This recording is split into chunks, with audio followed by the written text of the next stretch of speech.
पिपो पांडाने त्याचे गाव वाचवले. एका सुंदर हिरव्या जंगलात एक छोटंसं गोंडस गाव होतं. त्या गावात एक लहानसा पांडा राहत होता. त्याचं नाव होतं पिपो. पिपो खूप आनंदी आणि मदत करणारा होता. त्याला मित्रांसोबत खेळायला खूप आवडायचं.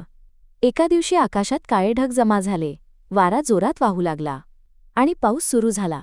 Tip tip tip. गावाजवळची छोटी नदी हळूहळू मोठी होऊ लागली. पाणी वाढतच होतं.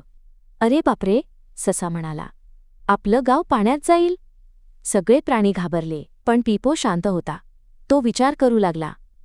अचानक त्याच्या डोक्यात एक छान कल्पना आली. चला, आपण त्या मोठ्या टेकडीवर जाऊया, पिपो म्हणाला. पिपो पुढे पुढे चालू लागला. ससा उड्या मारत गेला. माकड झाडावरून झाडावर उड्या मारत आलं. हरिण वेगाने धावत आलं. रस्त्यात एक छोटंसं बदक अडकलं होतं. पिपोने त्याचा हात धरला आणि त्याला सुरक्षित नेलं. सगळे मित्र टेकडीवर पोहोचले. ते सुरक्षित होते. थोड्या वेळाने पाऊस थांबला. सूर्य बाहेर आला. गाव वाचलं होतं.